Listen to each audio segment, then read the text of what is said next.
నమస్తే, నేను మీ కుప్ప పద్మిని. ఇన్నాళ్ళు మీ సపోర్ట్ ని నాకు అందిస్తూ, మీ ప్రేమని నాకు అందిస్తున్న ప్రతి ఒక్కరికి కృతజ్ఞతలు. ఇప్పుడు చూడబోతున్న ఈ వీడియో కూడా ఖచ్చితంగా మీకు ఉపయోగపడుతుంది. లైక్, షేర్ అండ్ సబ్స్క్రైబ్ చేసి మీ ఇష్టాన్ని అలాగే మీ సపోర్ట్ ని నాకు అందించండి. అలాగే ఈ వీడియో పట్ల మీ అభిప్రాయాన్ని కమెంట్ సెక్షన్ లో కమెంట్ చేసి నాకు తెలియజేయండి. నమస్తే. జ్యోతిష్య శాస్త్రం ఒక అద్భుతం. వేదాంగమైన జ్యోతిష్య శాస్త్రం అనేటువంటిది మానవ జీవన గమనానికి ఒక వరం. జ్యోతిష్య శాస్త్రం నీ జీవితంలో వెలుగునింపే ఒక భాష. ఆ భాష నీకు అర్థమైతే ప్రకృతి నీతో మాట్లాడుతుంది. అస్ట్రాలజీ నేర్చుకోవాలి అనుకునే వారికి అద్భుత అవకాశం. మురళీధర శర్మ గారి అస్ట్రాలజీ క్లాసెస్ అతి త్వరలో మొదలు కాబోతున్నాయి. 100% జాబ్ గ్యారంటీ. వివరాల కొరకు సంప్రదించండి. నమస్తే, వెల్కమ్ టు అవర్ ఛానల్. నేను పద్మిని. ప్రస్తుతంతో పాటు ప్రముఖ ఆధ్యాత్మికవేత్త, ప్రముఖ న్యూమరాలజిస్ట్, లక్ష్మీ నరసింహస్వామి ఉపాసకురాలు శ్రీమతి స్రవంతి గారు మనతో పాటు ఉన్నారు. మాట్లాడతాం. నమస్తే అక్క. నమస్తే పద్మిని. అక్క, శ్రావణ మాసం వచ్చేస్తోంది. శ్రావణ మాసంలో లక్ష్మీదేవికి ఎన్ని క్రతువులు చేసినా తృప్తికరంగా ఉండదు. నిజంగా అమ్మవారిని కనుక ప్రేమిస్తే అంటే డబ్బుల గురించి అనే కాదు, అదే చెయ్యాలి సేవ అనుకునే వాళ్ళు, మన వాళ్ళందరూ కూడా అసలు చాలా ప్రేమతో చేసుకుంటున్నారు అనేది ఖచ్చితంగా అర్థమవుతుంది. ఎందుకు అనంటే ఒక్క తమలపాకుల దీపానికి వచ్చినటువంటి రెస్పాన్స్ అవ్వచ్చు. ఇప్పటికీ ఆ తమలపాకుల దీపాలు పెట్టుకుంటున్నామండి అని చెప్పి హారతి ఇవ్వటం, పెట్టుకుంటున్నాము, హారతి ఇస్తున్నాము అని చెప్తుంటే ఓహో అయితే అమ్మవారికి సేవ చేయాలన్న ఉద్దేశంతో ఉన్నారు అనేది సుస్పష్టం. అవును. అయితే మీరు కొన్ని ప్రశ్నలు కూడా నాకు పంపించారు. యాక్చువల్ గా నేను పంపించాలి, మీరే పంపించేస్తున్నారు. ఇది అడుగు అని అదే అడుగుతున్నారు. చెరుకు గడలకి సంబంధించినటువంటి లక్ష్మీదేవికి ఒక చిన్న మంచి క్రతువు అలాగే దీపారాధన చేసే విధానం చెప్తాను అని పెట్టారు. చెప్తారక్క? తప్పకుండా చెప్తాను పద్మిని. అమ్మవారిని పూజిస్తే గనక ఆ అమ్మవారి చేతిలో చెరుగడని చూస్తే చాలా ఆనందం అనిపిస్తుంది. ఎందుకంటే ప్రకృతి మీద ఎంత మమకారం అమ్మవారికి అని అనిపిస్తుంది. అలాగే ఆవిడ తలుచుకుంటే ఎంతో బంగారంతో చేసిన త్రిశూలం, మణిమాణిక్యాలతో ఏవైనా పెట్టుకోవచ్చు. కానీ చెరుగడని పెట్టారు అని అంటే మీరు ఇంపార్టెన్స్ ఇవ్వండి నేచర్ కి అని మనకి చెప్పకనే చెప్తున్నారు అనేది మనం అర్థం చేసుకోవాలి. అయితే దీపం పెట్టడం విషయంలో కనుక మనం చెరుకు గడని ఎలా ఉపయోగించుకోవాలి అంటే చక్కగా ఇంత చిన్న చెరుకు గడ తెచ్చుకోండి. దాన్ని 8 భాగాలు చేయండి. కొంచెం ఇలా పెడితే నుంచునే విధంగా ఉండాలి. అంటే ఇంత వెడల్పు ఉంటే సరిపోతుంది. అంటే దాన్ని పడుకోబెట్టి దాని మీద దీపం పెట్టాలి. పడుకోబెట్టి ప్లేట్ లాగా వస్తుంది చెరుగడలు.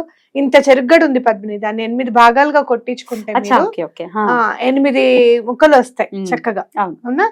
దాని మీద దీపం పెట్టి పెట్టండి. అంటే ఒత్తిని ముంచేసేసి దాని మీద పెట్టి దీపం పెట్టండి. ఓకే. దాని మీద మళ్ళీ దాని మీద ప్రమిద పెట్టడాలు ఏమి లేదు. ఉంటుందా? కొంచెం సేపు ఆవు నెయ్యితో పువ్వు దీపం ఏదైతే ఉంటుందో మనకి బొడ్డు దీపం పువ్వొద్దు ఉంటుందో అది చక్కగా ముంచి కొంచెం ఎక్కువగా సేపు పెట్టి మీరు ప్రమిద పెట్టి చెరుకు గడ పెట్టి దాని మీద దీపం పెట్టండి. ప్రమిద పెట్టచ్చు. కొంచెం ఎక్కువ నెయ్యి కూడా వేయచ్చు. అప్పుడు చెరుకు గడ చాలా సేపు వెలుగుతుంది. మీరు ఇలా 8 దీపాలు పెట్టండి అమ్మవారికి. చాలా మంచిది. మధురం అనేది జీవితంలో లేదు, మధురమయంగా అవ్వాలి. మాకు ఇంట్లో చాలా గొడవలు అవుతూ ఉంటాయి. మమ్మల్ని ఎవరు కూడా మేము కలుద్దామంటే చుట్టాలు కలుపుకోరు మమ్మల్ని, లేకపోతే అవమానం ఎదుర్కొంటున్నాం చాలా. లేదు అంటే చాలా రోజుల క్రితం మాకు డబ్బు చాలా పోయింది. కోవిడ్ వల్ల చాలా మంది బిజినెస్ లాస్ అవ్వడం, ఉద్యోగాలు పోవడం, తారుమారు అవ్వడం అనేది మనం చూస్తూనే ఉన్నాం, వింటూనే ఉన్నాం ఇప్పటికీ కూడా. అలాంటివన్నీ కూడా బాధలు అనేది తొలగిపోవాలి ఎటువంటి పరిస్థితుల్లో అంటే ఇది చాలా మంచి రెమెడీ అన్నమాట. బ్యూటిఫుల్. అయితే 8 దీపాలు పెట్టడం అనేది ఎట్లా అక్క? వరుసగా పెట్టమంటారా, ఎట్లా పెట్టమంటారు చెప్పండి అక్క? నేనేం చేస్తానంటే పద్మిని, అమ్మవారిని విగ్రహం చిన్న లక్ష్మీదేవిది అలాగే లలిత అమ్మవారిది కూడా ఉంది నా దగ్గర. అది పెట్టి ఆవిడకి చుట్టూలా యు ఆకారంలో అర్ధచంద్ర ఆకారంలో పెడతాను. Okay, so beautiful.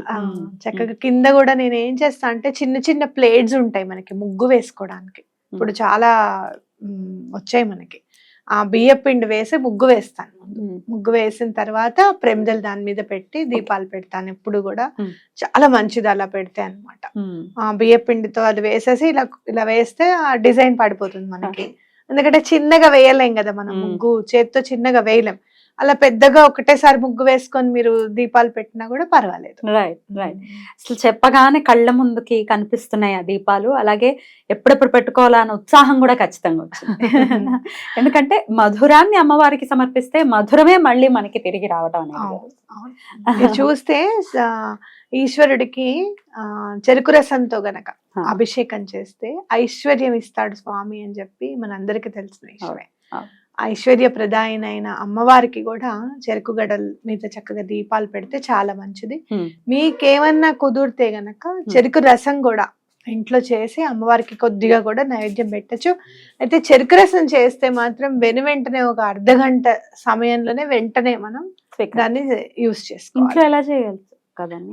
కొంచెం నేను ఏం చేస్తా అంటే గ్రైండర్ లో తిప్పేసేస్తాను, కాస్త వాటర్ వేసి ఆ ముక్కల్ని చిన్న చిన్నగా చేసి. ఇప్పుడు గ్రైండర్ చాలా షార్ప్ వస్తున్నాయి కదా, ఆ చేస్తాను. లేదు అంటే గనక లేదు ఈశ్వరుడికి అభిషేకం చెయ్యాలంటే మాత్రం అప్పటిదప్పుడే వాళ్ళని బాటిల్లో వేసి ఇమ్మంటాను. నేను ఇంట్లో అప్పుడు ఏం చేస్తాను అని అంటే మళ్ళీ ఇంట్లో వాడుకోని బాటిల్ ఒకటి ఉంటుంది నా దగ్గర ఖచ్చితంగా. అంటే అది మనం పైనుంచి తాగడము ఇంట్లో వాడుకోవడం అనేది లేకుండా సెపరేట్ గా ఉంటుంది. అందులో పోయించుకొని ఈశ్వరుడికి అభిషేకం చేస్తాం. బ్యూటిఫుల్, అద్భుతం. అయితే అమ్మవారికి నైవేద్యంగా కూడా చెరుకు రసాన్ని పెట్టడం కూడా చేయొచ్చు అని చెప్తున్నారు. బ్యూటిఫుల్. తర్వాత ఈ దీపాలు పెట్టిన ఈ చెరుకు గడల్ని ఏం చేయమంటారు? తినచ్చా? నాకైతే ఎంత ఇష్టమో. చెట్లలో వేయాలి పద్మిని. ఇష్టంగా ఉన్నవి ఇంకొక 2-3 ముక్కలు కొట్టించుకోండి. తినకూడదా? అమ్మవారికి సమర్పించేసాము. ఎప్పుడైనా కూడా అది కేవలం మనకి శ్రావణ మంగళవారాల దీపాల్లో మాత్రమే ఒత్తితో సహా తినేయాలంటారు చూడు. ఒత్తిని ఘృతమైపోవాలని మాత్రం అప్పుడు దండం పెట్టుకున్నాను నేను. ఎందుకంటే మింగడానికి రాదు కదా అసలు. అలా అప్పుడు ఘృతమైపోయినప్పుడు అమ్మాయి అని అనుకునేవాళ్ళం. అప్పుడు తప్పించి నేను తినడం అనేది ఎక్కడా కూడా చదవలేదు. కాబట్టి అవి చక్కగా చెట్లలో వేసేసేయండి. అవి క్రిమికీటకాదులు అవి తింటే కూడా ఇంకా అమ్మవారికి చాలా ఇష్టం కదా. అలా వేసేయండి. మీకు ఏమైనా ఎక్కువగా తినాలనుకుంటే 2 బిళ్ళలు ఎక్కువగా తెచ్చుకోండి. అవి నైవేద్యం పెట్టేసేసి అవి తినండి. చెరుకు రసం అయితే అప్పటికప్పుడు మనము నైవేద్యం పెట్టే టైంకి అప్పటికప్పుడు మనం తెచ్చుకోవాలి. చెరుకు రసం ఏంటో ఫ్రిడ్జ్ లో పెట్టినా కూడా మారిపోతుంది. టేస్ట్ కలర్ మారిపోతుంది. మళ్ళీ మనకి ఇబ్బంది కదా. కాబట్టి అప్పటికప్పుడు చెరుకు గడలు కొంచెం ఎక్కువగా ఒక 5-6 ముక్కలు ఎక్కువగా తెచ్చుకొని అవి మీరు తప్పకుండా. అయితే ఇది ఎప్పుడెప్పుడు శుక్రవారాలా ఎప్పుడు చేయాలక్క? శుక్రవారం చేసుకుంటే మంచిది, గురువారం నాడు చేసుకుంటే కూడా చాలా మంచిది. అయితే చెరుకుగడ చేసేటప్పుడు పైన చెక్కు తీయకూడదు అనమాట. దాంతో బలంగానే కట్ చేయాలి. ఒకసారి కడిగేసుకుని మనం దీపారాధన పెట్టుకోవచ్చా? బ్యూటిఫుల్. అయితే పొద్దున్నే చేసుకునేటటువంటి పొద్దున్నే పెట్టాలి కదా? పొద్దున్నే పెట్టుకోవాలి దీపాలు. అలాగే మీరు దీపం పెట్టుకున్న తర్వాత లలితా సహస్రనామం చదువుకోవచ్చు. అలాగే లలిత అమ్మవారివి 7 నామాలు ఇచ్చారు కదా మనకి, సప్తనామాలు పరమాచారి గారు, అవి చదువుకోవచ్చు. లేదు అంటే గనక మనం శారదా అమ్మవారి 16 నామాలు చదువుకోవచ్చు. మీ ఇష్టం, మీకు ఏ చదువుకోవాలనిపిస్తే చదువుకోండి. సాయంత్రం పూట చేసుకోవాలంటే కూడా సాయంత్రం కూడా చదువుకోవచ్చు. కనకదార ఎలాగా? అలాగే వారాహి అమ్మవారి ద్వాదశ నామాలు చదువుకోవచ్చు. కనకదార స్తోత్రం చదివితే ఇంకేం కావాలి చెప్పు, మించింది. అద్భుతం అక్క, చాలా బ్యూటిఫుల్ గా ఎక్స్ప్లెయిన్ చేశారు. నిజంగా చెప్తున్నా, కొన్ని మాత్రం డెఫినెట్ గా హార్ట్ టచింగ్ ఉంటాయి. ఖచ్చితంగా ఈ సేవ చేసుకోవాలి అనిపించే లాంటిది ఇది. మళ్ళీ నీకు గుర్తుందా, మొన్న నేను అమ్మవారిది ఫోటో పంపించాను, చెరుకు గడలు ఇలా ఒళ్ళో పెట్టుకొని నువ్వే గుర్తుకొచ్చావు పద్మిని అని చెప్పాను చూడు. నేను ఈ పూజ గురించి చదివిన తర్వాతనే ఆ ఫోటో వచ్చింది. సూపర్. ఆ ఫోటో కూడా ప్లే చేస్తాను, ఒకసారి చూసుకోండి, దండం పెట్టుకోండి. నేను ఈ పూజ గురించి చదివిన తర్వాత నాకు అమ్మవారి ఫోటో నాకు వచ్చింది అనమాట. అమ్మవారు జనరల్ గా మనకి చెరుకుగడ పట్టుకున్నట్టే గానీ చెరుకుగడలు ఒళ్ళో పెట్టుకున్నారు అని అంటే ఓహో అలా కట్ చేసి కూడా అమ్మవారు ఒళ్ళో పెట్టుకుంటారు అన్నమాట అనిపించింది నాకు. ఒకరు డెఫినెట్ గా చేసుకోండి. మీకు కూడా ఎలా అయితే నేను కనెక్ట్ అయ్యానో మీరు కూడా డెఫినెట్ గా కనెక్ట్ అవుతారు, నో డౌట్ అబౌట్ ఇట్. చేసుకుందాం. రైట్ అక్క, thank you so very much అక్క. నమస్తే. నమస్తే.